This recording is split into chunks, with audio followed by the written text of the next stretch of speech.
O milagre que mudou a vida de Renata, quando a fé venceu a morte. Renata segurava o pequeno corpo de seu filho, Pedro, de apenas 3 anos, enquanto o médico falava com voz séria, quase sem emoção. Síndrome respiratória aguda grave. Os pulmões dele estão muito comprometidos. Se não houver melhora nas próximas horas, teremos que entubá-lo. As palavras ecoavam como marteladas em seu peito. Ela sentia as pernas tremendo, o coração acelerado, como se o chão tivesse sumido debaixo dos seus pés. Pedro, seu único filho, o menino que enchia sua vida de risadas e abraços apertados, estava lutando para respirar. Os remédios não faziam efeito, os exames pioravam a cada hora, e os médicos já falavam em transferi-lo para a UTI infantil. Naquela noite, enquanto esperava no corredor do hospital, Renata se viu sozinha. O pai de Pedro havia desaparecido quando soube da gravidez, e sua família, embora presente, não tinha condições de ajudar financeiramente. Ela trabalhava como auxiliar de limpeza, ganhando um salário mínimo, e já estava devendo o aluguel. A conta do hospital crescia a cada dia, e a sensação de desespero era como uma mão gelada apertando sua garganta. Meu Deus, o que eu vou fazer? Ela chorava em silêncio, apertando as mãozinhas frias do filho. Foi então que lembrou de uma colega de trabalho, Dona Maria, que sempre falava da Igreja Universal do Reino de Deus. Lá, Deus faz milagres, minha filha. Não é religião, é poder, ela dizia, com os olhos brilhando. Renata nunca tinha ido a uma igreja evangélica, mas naquela noite, sem forças para mais nada, pegou o telefone e ligou para a Dona Maria. Por favor, me leve lá. Não aguento mais. A resposta foi imediata: vem, filha. Deus vai te atender. No domingo seguinte, ainda com Pedro internado, Renata entrou pela primeira vez na Universal. O som dos louvores a atingiu como uma onda. Não era música, era clamor. Pessoas com as mãos levantadas, chorando, gritando por milagres. Ela se sentou no fundo, envergonhada, com medo de ser julgada. Mas quando o pastor começou a pregar sobre a fé que move montanhas, algo dentro dela estremeceu. Deus não é religião, é realidade. Se você crer, ele vai mudar sua história, o pastor falava com autoridade, como se estivesse olhando diretamente para ela. No final do culto, houve um apelo. Quem aqui precisa de um milagre? Quem está com um problema que só Deus pode resolver? Renata hesitou, mas então levantou a mão trêmula. Uma obreira se aproximou, colocou a mão em seu ombro e disse: Deus vai te ouvir, irmã. Vamos orar agora. Ela foi levada até a frente, onde pastores ungidos impuseram as mãos sobre ela e começaram a orar com uma fé que Renata nunca tinha visto. Em nome de Jesus, quebra essa maldição. Liberta essa criança. O diabo não vai roubar o que é de Deus. As palavras eram fortes, cheias de autoridade, e Renata sentiu algo quebrar dentro dela. Pela primeira vez em dias, uma esperança minúscula nasceu em seu coração. O pastor então a convidou para participar da corrente de oração das 12 horas. Todos os dias, às 12 horas, nós nos unimos em oração. Você vai ligar, vai clamar, e Deus vai ouvir. Renata anuiu, ainda atordoada. Antes de sair, uma irmã lhe entregou um frasco de óleo ungido. Passe no peito do seu filho e declare a cura. Deus vai agir. Naquela mesma noite, Renata voltou para o hospital com uma determinação diferente. Ao chegar ao quarto de Pedro, ela ungiu a testinha dele com o óleo, como tinha aprendido, e começou a orar em voz alta, mesmo com os enfermeiros olhando com estranheza. Senhor Jesus, o Senhor disse que a fé do tamanho de um grão de mostarda move montanhas. Eu não tenho muita fé, mas peço que o Senhor multiplique a pouca que eu tenho. Cura meu filho, em nome de Jesus. As lágrimas caíam, mas desta vez não eram só de dor, eram de luta. Nos dias seguintes, Renata não faltou à corrente das 12 horas. Todos os dias, no horário marcado, ela ligava para a igreja, colocava o telefone perto do ouvido de Pedro e orava junto com os irmãos. Participou da campanha dos 7 dias de jejum, mesmo com fome, oferecendo a Deus seu sacrifício. Deu o dízimo e uma oferta de fé, mesmo sem ter quase nada, porque o pastor ensinou: Deus não precisa do seu dinheiro, ele quer sua obediência. Quando você dá, está mostrando que confia nele. No quarto dia, algo incrível aconteceu. Pedro, que mal conseguia respirar sem a máscara de oxigênio, começou a tossir com força. Os médicos vieram correndo, preocupados, mas quando examinaram o menino, seus olhos se arregalaram. Os pulmões estão desobstruindo. Isso não é normal. Renata chorava, abraçada ao filho, enquanto os enfermeiros murmuravam: isso não tem explicação médica. No 7º dia, Pedro foi liberado do hospital. Os exames mostravam uma melhora inexplicável. É como se a doença simplesmente tivesse sumido, disse o médico, balançando a cabeça, incrédulo. Renata sabia a verdade, era um milagre. No domingo seguinte, Renata subiu ao altar da Universal para dar seu testemunho.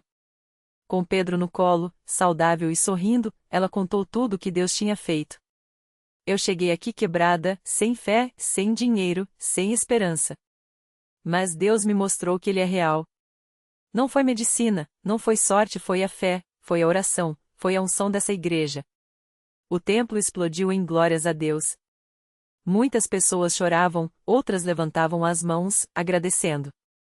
O pastor então fez um convite: quem aqui precisa de um milagre como o da Renata? Venha para a frente. Deus não faz acepção de pessoas.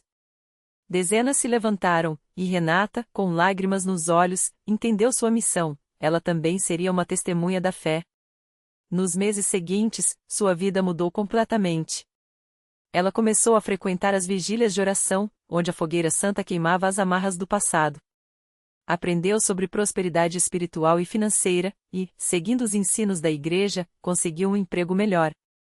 O dízimo e as ofertas, que no início pareciam um sacrifício, se tornaram uma alegria, porque ela via Deus multiplicando em sua vida. Hoje, Renata é uma das obreiras mais ativas da Universal. Sempre que pode, ela conta sua história para quem está desanimado: Deus não desiste de você. Mesmo quando tudo parece perdido, Ele está preparando o seu milagre. Mas você precisa dar o primeiro passo: crer, obedecer e não desistir na hora da batalha. E assim, o que o inimigo queria que fosse uma tragédia, Deus transformou no maior testemunho de fé da vida dela. Porque na Igreja Universal do Reino de Deus, milagres não são lendas, são realidades para quem crê. Um dia, enquanto Renata organizava os assentos da igreja antes do culto, uma jovem chamada Priscila entrou chorando. Ela estava com o rosto inchado de tanto chorar e as mãos trêmulas. Renata reconheceu aquela dor era a mesma que ela já tinha sentido. Sem hesitar, abraçou a moça e a levou para um canto mais tranquilo. O que aconteceu, filha? Perguntou com voz calma, mas firme. Priscila engoliu o choro e contou: o marido tinha ido embora, levando até as economias que ela juntara com tanto sacrifício.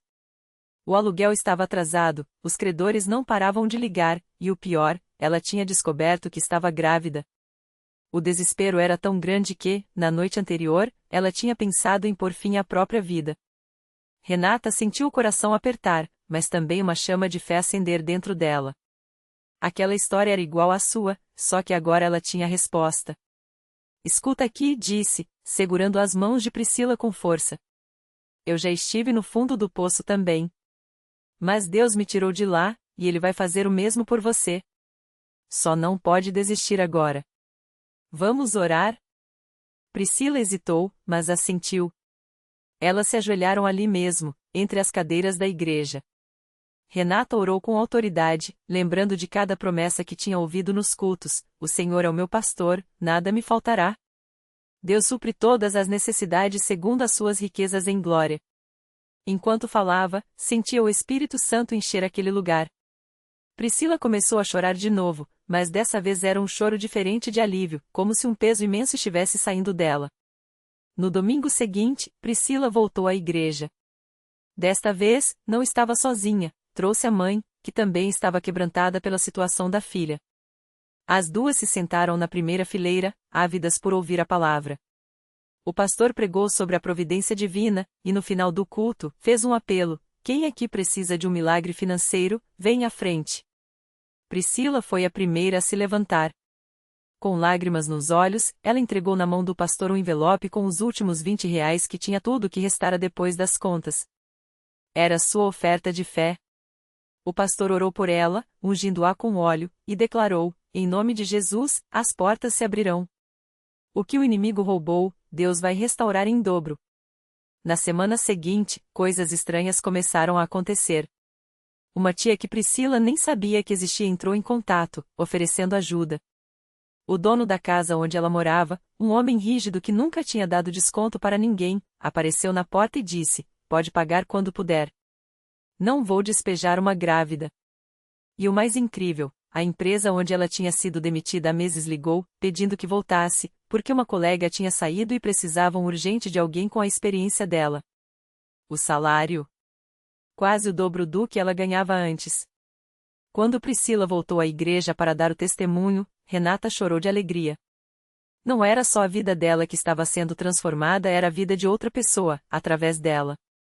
O pastor sorriu e disse: "Isso é a igreja agindo." Quando um membro é abençoado, ele se torna um canal de bênção para outros.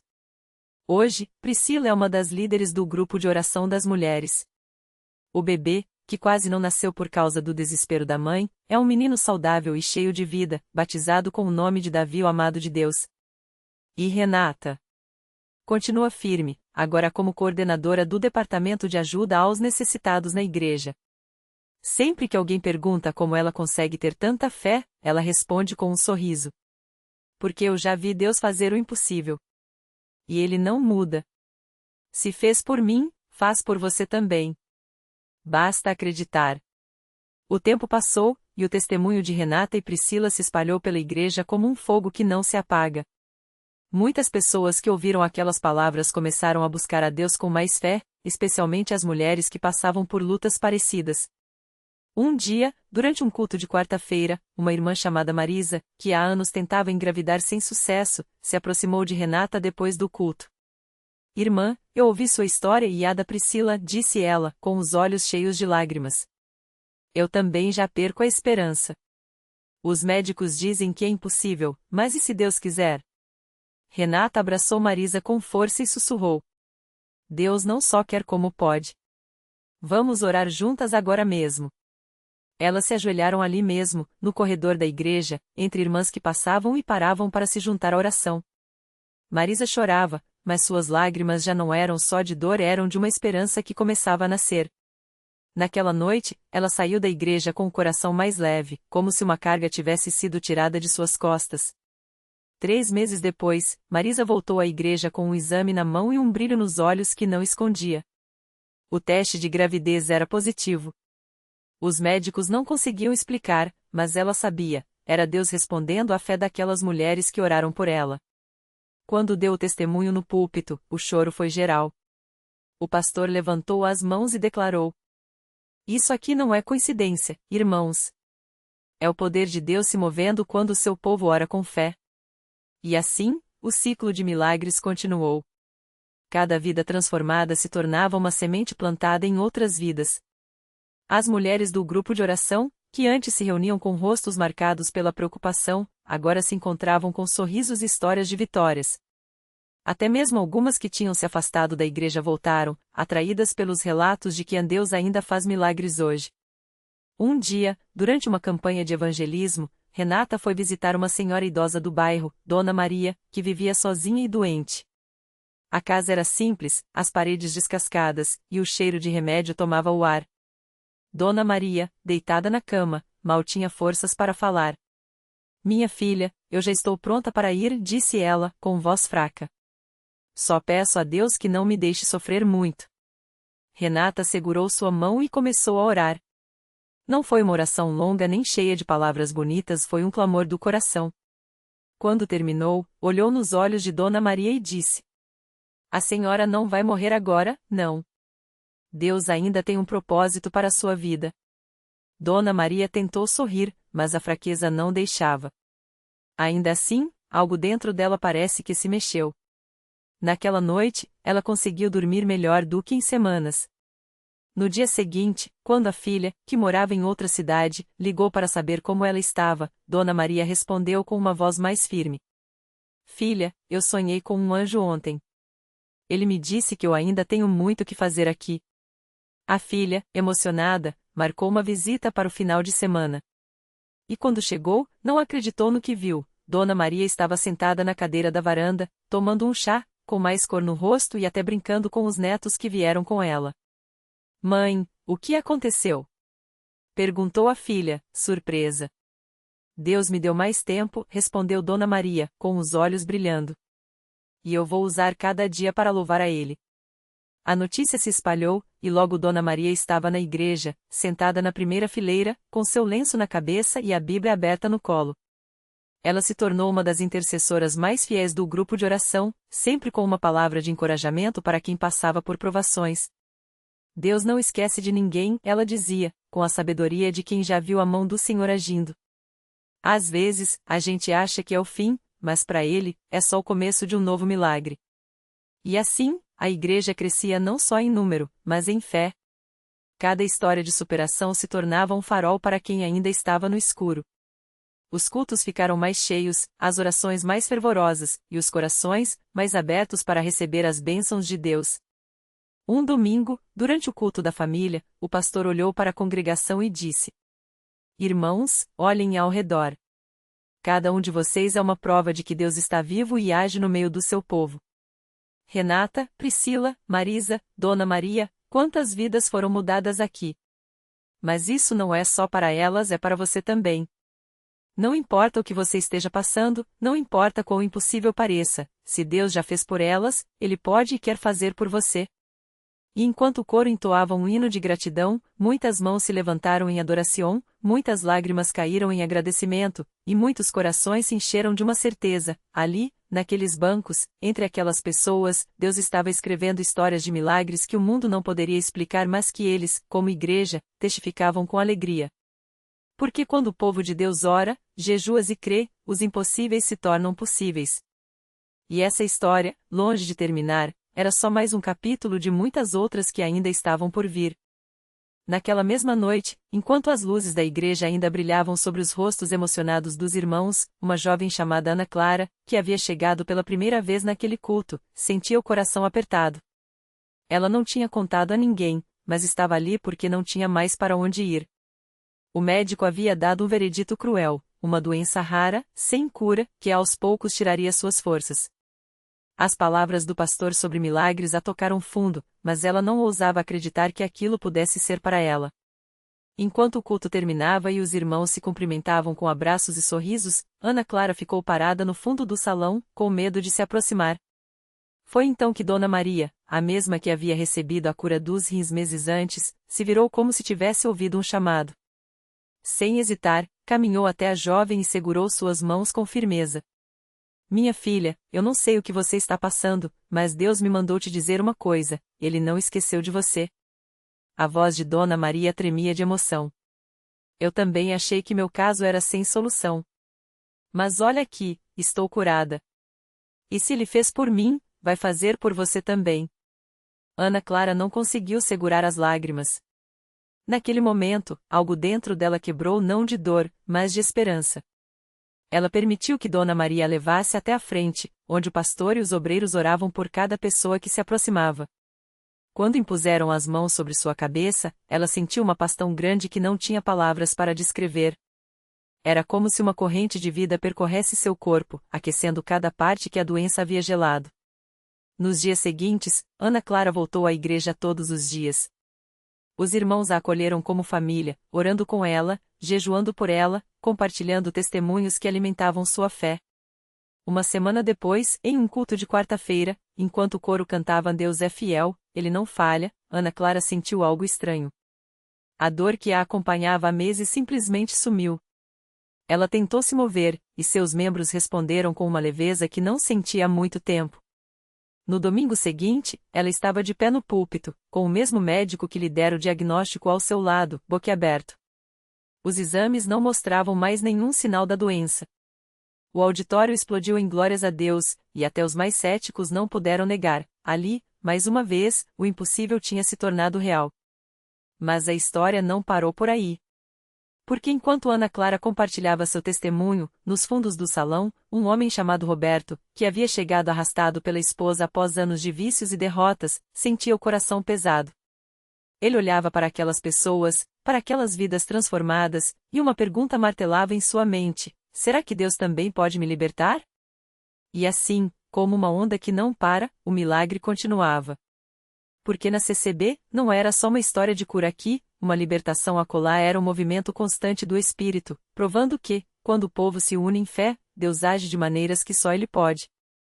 E cada vida mudada se tornava uma prova viva de que, sim, os milagres ainda acontecem.